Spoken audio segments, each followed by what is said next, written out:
news desk where I didn't really take a break. I just pretended to. Hey, let's talk about some NFL shit right now. Because we had the draft. And the draft went pretty much, like I thought it would.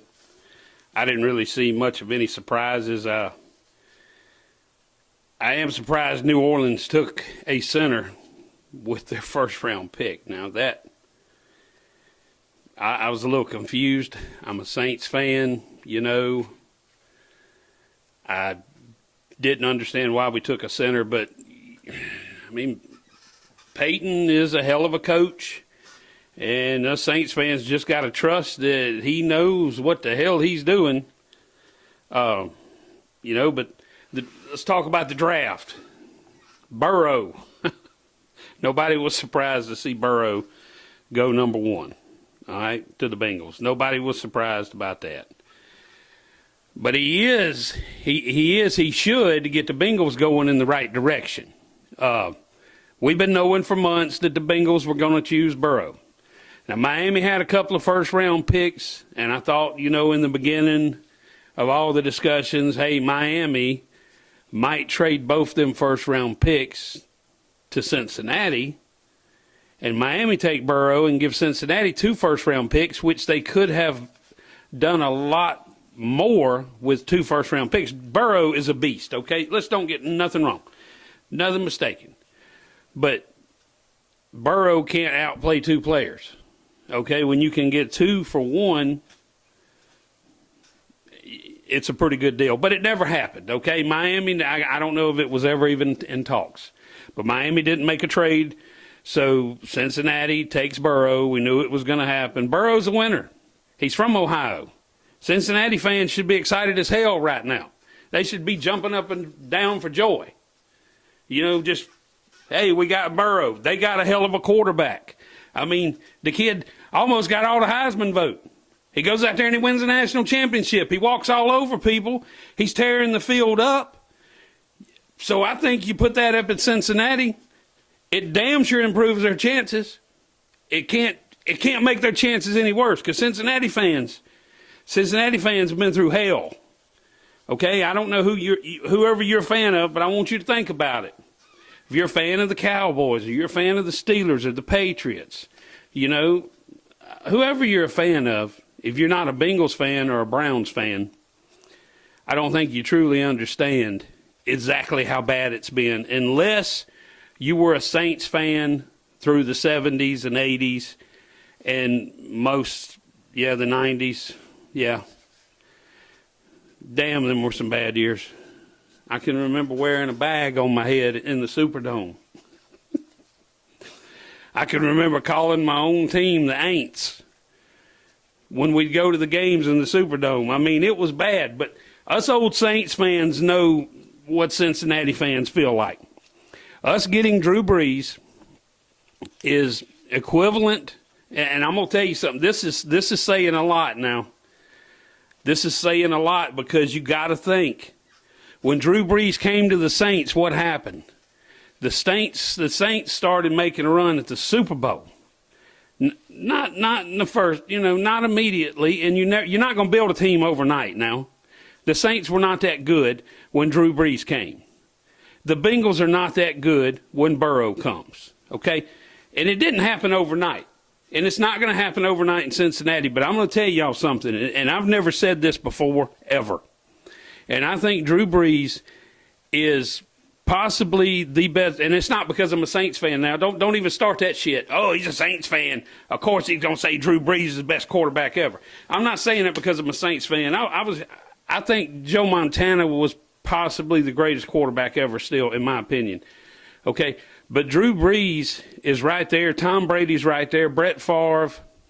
Look, Ben Roethlisberger. We can make a long damn list right now.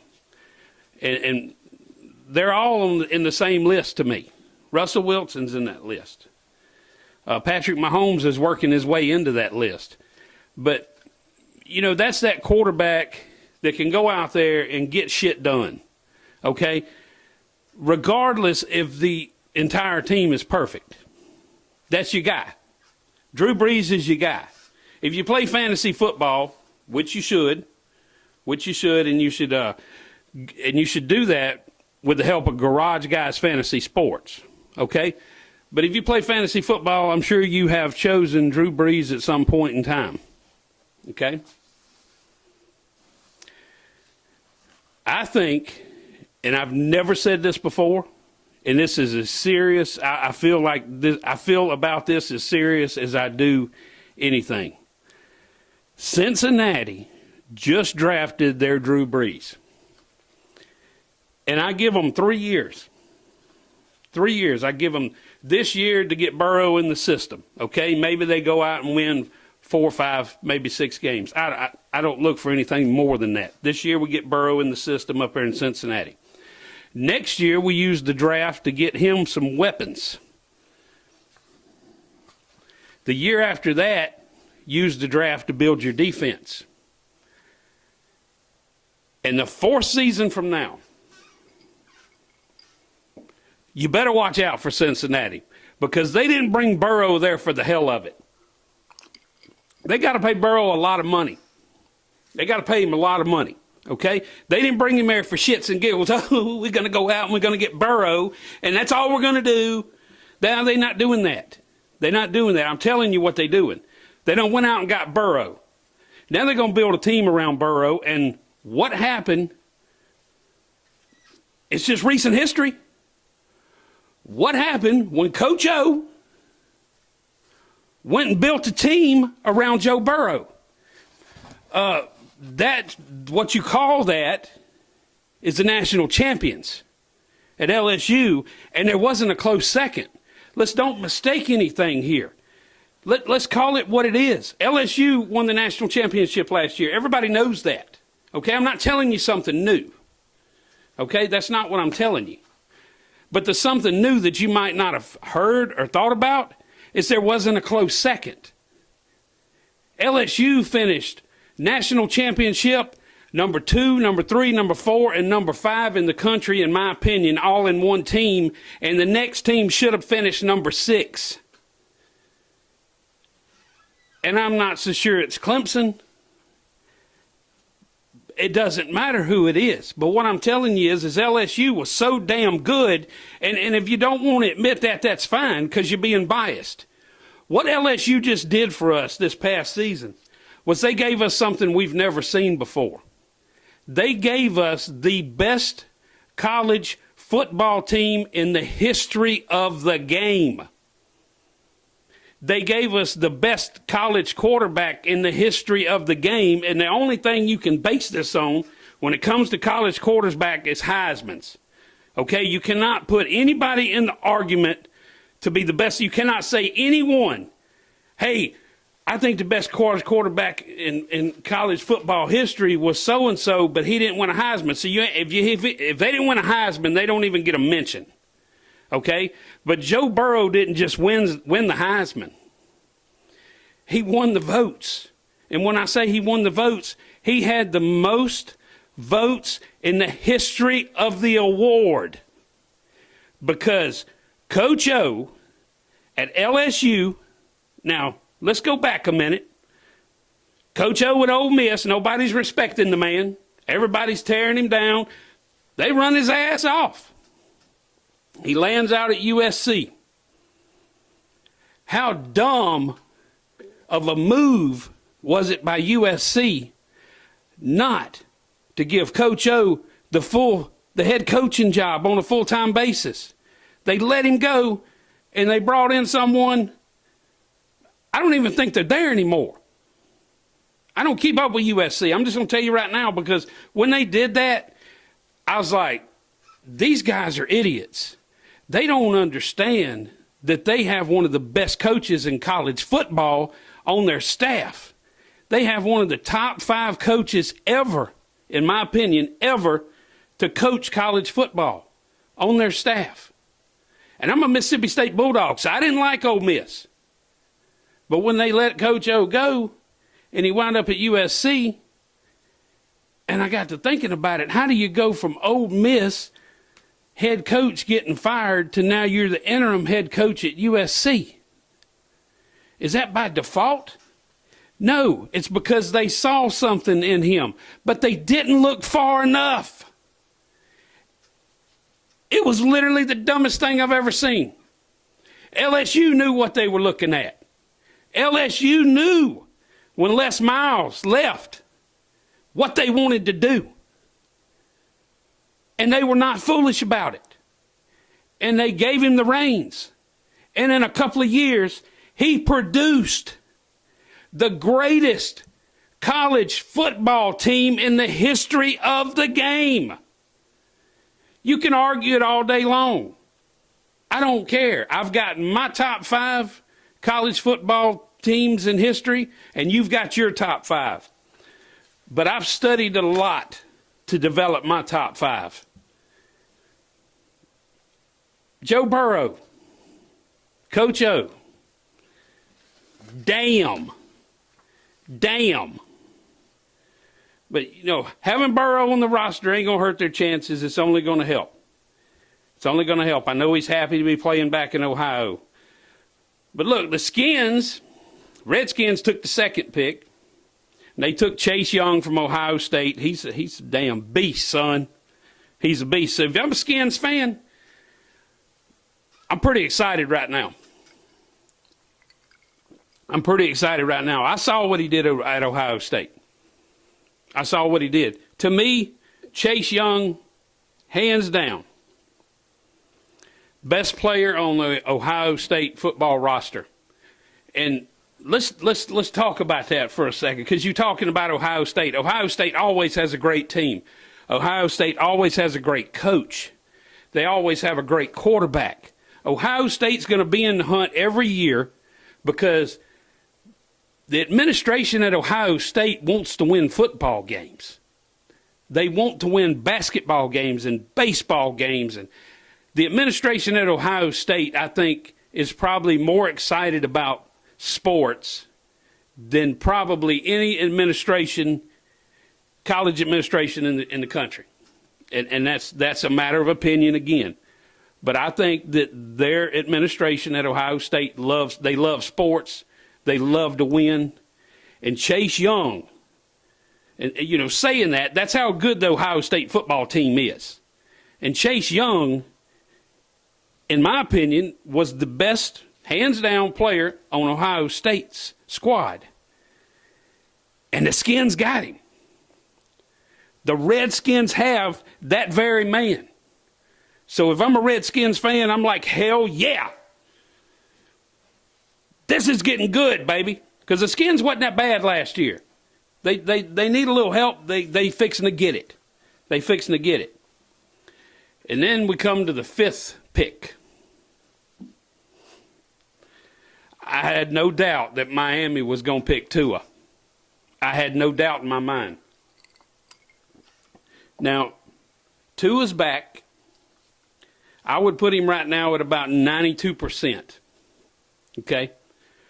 Which Tua at 92% is pretty damn good. Listen, the kid's good. The kid is good. I would have loved to have seen a healthy Tua challenge Joe Burrow. I think Joe Burrow would have won.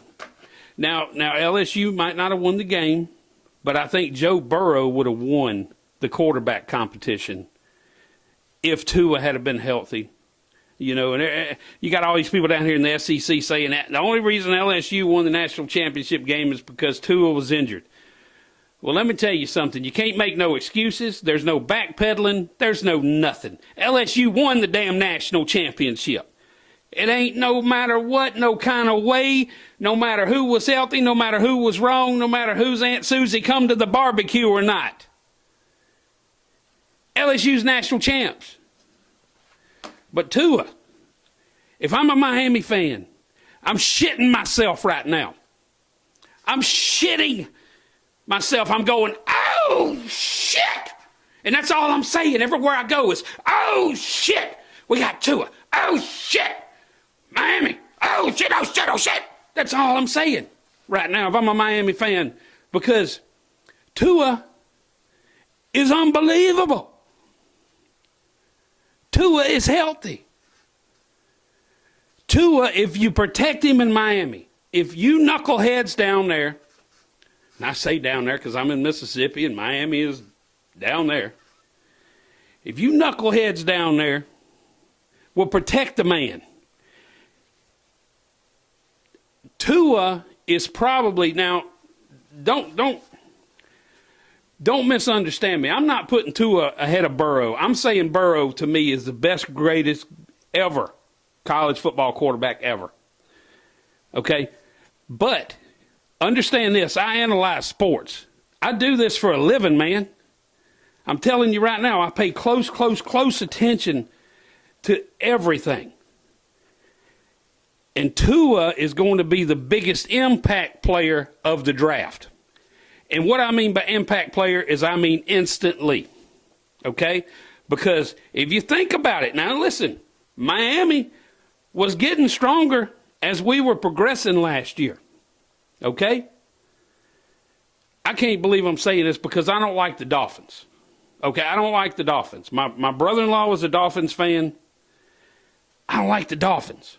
I don't like them. Period.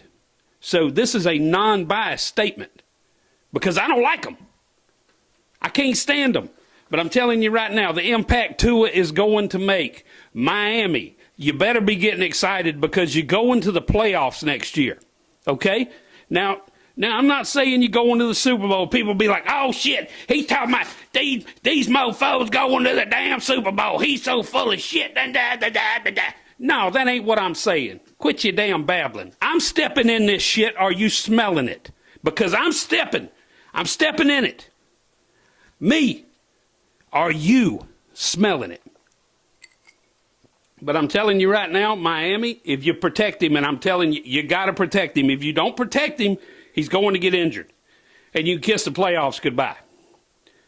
So you knuckleheads down there, you need to protect Tua. It's that simple. If you protect Tua, you go into the playoffs next year. Hey, take your chances in the playoffs. I don't know what the hell's going to happen, and I ain't giving you nothing past that. But if you protect him, you're going. If you don't, that's your own problem. If y'all not smart enough to protect him and get some players down there and train some players to protect the damn quarterback, then you don't deserve to go to the playoffs. And that's what O'Mora said. Playoffs? Playoffs? The Miami fans, this is what they're doing right now. They're doing a Jim Moore. Playoffs? Playoffs? Did he just mention the playoffs? You're damn right I did. And I'm going to tell you another reason why. Tua has played in your stadium. This ain't the first time he's been in that stadium. And Tua kicks some ass in the Hard Rock Stadium in the playoffs. Yeah, there's that word again. Playoffs. Playoffs. He's not. Yes, I'm talking about the playoffs. I'm talking about Miami Dolphins being in the playoffs, which kills me inside to say it. Yeah, playoffs for the Miami Dolphins. If you can protect the man, he's undefeated in your stadium. You could keep it that way. And I'm going to go ahead and say that Tua could possibly not lose a game at Hard Rock Stadium next year. Possibly. If you protect him. He's the biggest impact player of the draft. Tua, Burrow is awesome. He's the best college quarterback in the country ever to me. But he's going to Cincinnati, and Cincinnati has got to have some really big building blocks, okay? Remember I told you earlier, year 4 for Cincinnati, year 4, and then look for Burrow to be making a run at the playoffs year in and year out. So if you're a Cincinnati fan, I'm telling you, you got a great player. It's exciting. The next few years are going to be exciting, but year 4 from right now, if the front office does what the hell they're supposed to do, y'all going to be making a run at the playoffs year in and year out, and y'all going to be so far out of the dark ages of being a Cincinnati fan, y'all ain't going to know what to do. You know? But look, the Las Vegas Raiders. And the Las Vegas Raiders, they got to make their very first pick ever. The 12th pick. Took Henry Ruggs, wide receiver out of Alabama. Another Nick Saban coach player. Another player that's going to be great in the NFL, got no doubt, with Las Vegas's Raiders' very first pick ever. They did pretty damn good. I don't think you could have got a better wide receiver in the first round, but that's a matter of opinion. You see what I'm saying? We all got opinions, just like we all got assholes. And you may be asking yourself right now, that some bitch just changed shirts and hats when I wasn't looking. Yeah, I did. And I want you to think about something. If I'm that damn fast when it comes to changing shirts and hats, and you didn't even see it happen, imagine how fast I can run when I'm not paying attention to having to change clothes. I'm just saying, it just happened. You saw it. You were like, I ain't sure if I saw what I saw, but I think I saw what I saw. I was just making sure y'all was paying attention. See, some of you were starting to doze off because I was talking about the Raiders and stuff, and you don't care about the Raiders, and you're just starting to nod off a little bit. And I just woke your ass up. Like, I don't know if that shit happened or not. But yeah, Las Vegas Raiders, they did pretty well. All in all, first round is pretty much what I expected from the word go, other than the Saints drafting that center, you know. I don't know why we drafted another center. I'm trying to figure it out. I wish Sean Payton would call me and say, look, Plumber man, the reason we drafted a center was because of this. Because I cannot for the life of me figure out why we drafted a center in the first round. Drew Brees is going into what's potentially his last year, okay?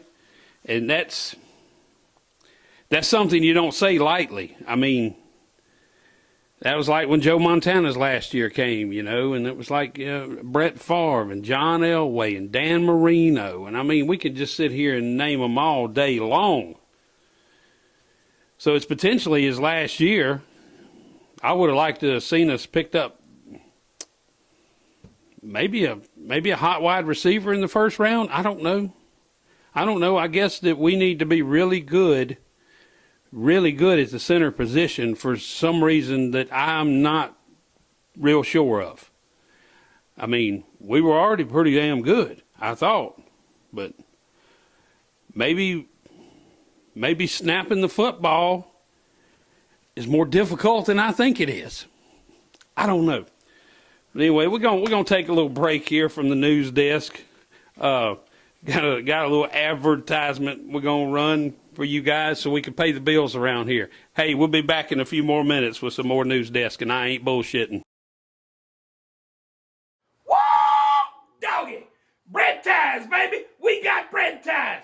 We got white ones, green ones. We got red ones. You name it. You need bread ties, you call us. We got the biggest, baddest collection of bread ties on the planet. We got the best bread ties you ever seen. Oh, shit! Call us for your bread ties. We take bread ties serious. This ain't no damn game. This is a living for us. Bread ties is our game, baby. Bread ties is in our name. Welcome back to News Desk. This is our patriotic section of the day, or political section, whatever you want to call it. We're just going to touch on politics just for a few minutes. There's a lot of funny stuff going on in Washington right now. You got to admit, some of this stuff, you can't write this stuff, but some of this stuff is absolutely hilarious. Donald Trump, your president, my president, all of our president, scolded another reporter for asking tough questions.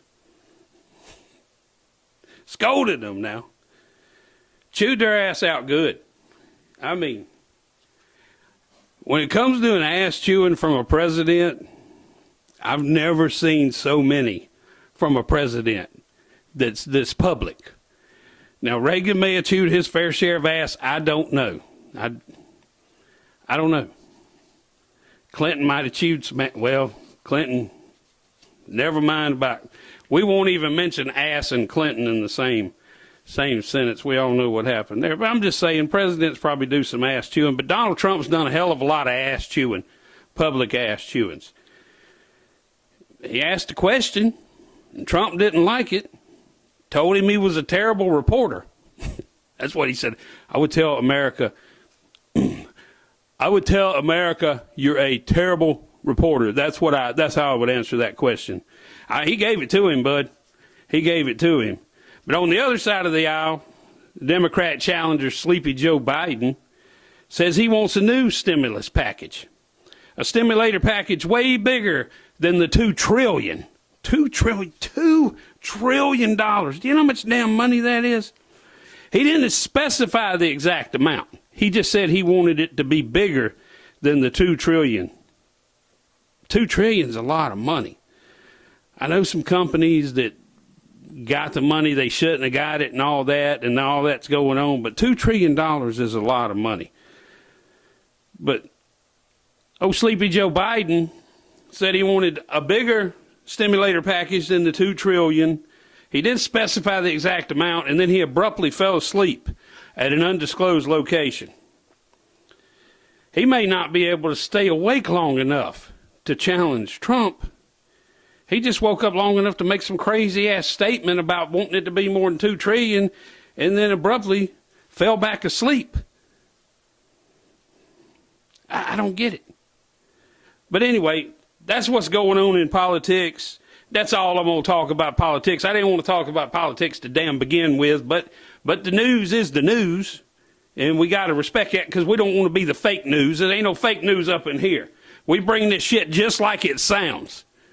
Just like it sounds. We step in it, you smell it. You see what I'm saying? It's as real as it gets. As real as it gets. But anyway, we're going to take another break. And, hey, we got some ridiculous commercials. You just saw a commercial a minute ago. We got to pay the bill somehow, but I don't know how we got some damn bread tie company sponsoring us. Okay, I didn't know that bread ties was actually a thing. I just thought your bread tie, come on your bread. When you was done with it, you threw it away. But evidently people collect bread ties, and I had no idea. So that's how we wound up with a bread tie company sponsoring me. It's the craziest thing I ever heard. But anyway, I'll be right back, you guys. Garage Guys Fantasy Sports. You can find them. GarageGuyFantasySports.com. You can find them on Twitter. You can find them on YouTube. There's a lot of crazy videos on YouTube. Some of them's got me in it. Lord. Garage Guys Fantasy Sports, baby. If you like fantasy sports, you gotta be doing it with Garage Guys Fantasy Sports, or you're just doing it half-assed, baby.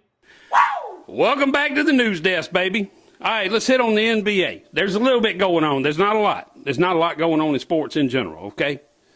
I'm right there with you. There's no exception to the rule. Ain't none of us got no sports. All we got is fake racing, okay? So let's watch it. That's all I can say. But the NBA just announced they are set to reopen some practice facilities where the stay-at-home orders are a little bit more relaxed, okay? Now, players will only be able to work out individually. They won't be able to work out in groups. They won't be able to practice as a team. But believe it or not all NBA players have a basketball court at their house, okay? And that's kind of strange. You know, if you're a bass fisherman, you got a boat at your house. If you play professional bass fishing, if you play professional baseball, you got shit at your house. You know what I'm saying? And most sports, but apparently, not every NBA player has a basketball court at their house. So I thought they all did. They all make a shit ton of money, and you would think they all have a basketball court. But players have to practice individually, no team, nothing. You know, and there's still no word on when the season's going to resume, if it's going to resume this year. That's something we don't know. Nobody knows. It's still a long way to go, but this little bit of news that's coming out is good news. It means that players are starting to move in the right direction, which means possibly we may have some sort of a season this year. We don't know what it'll look like. We don't know what's going on with baseball.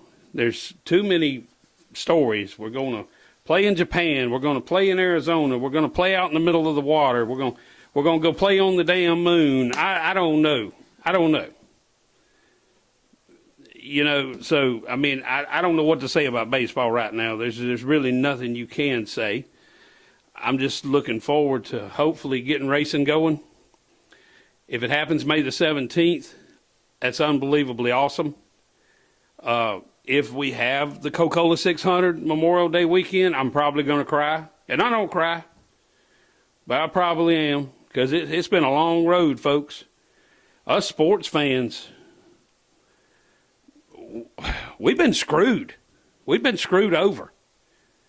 And, you know, this coronavirus it's just going to come up in here and then fucked all our shit up. You know what I'm saying? What we should have been saying was, not up in here. You ain't not up in here. But no, we wasn't saying that. We wasn't saying that. And it came up in here. And boy, did it come up in here and take all our damn sports away. It huffed and it puffed. And it blew all our damn sports away.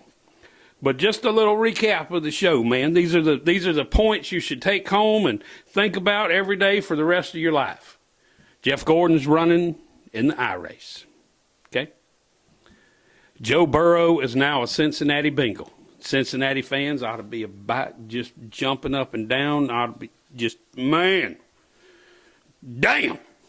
You ought to be going, oh, shit. Miami, you got Tua. You hear that, Miami Dolphin fans?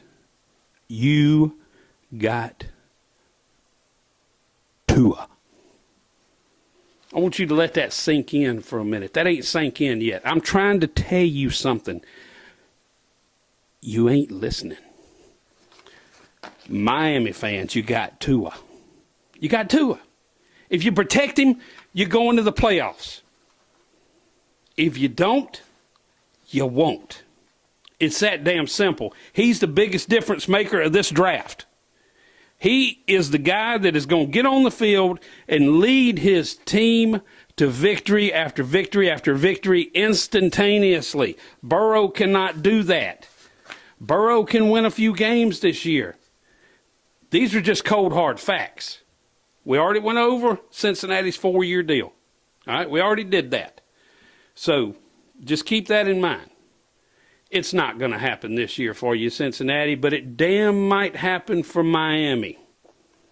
If I was a Miami Dolphin fan, which I'm glad I ain't, I'd be jumping up and down. I'd be shitting all in the street right now. I wouldn't even know what to do. I'd be beside myself.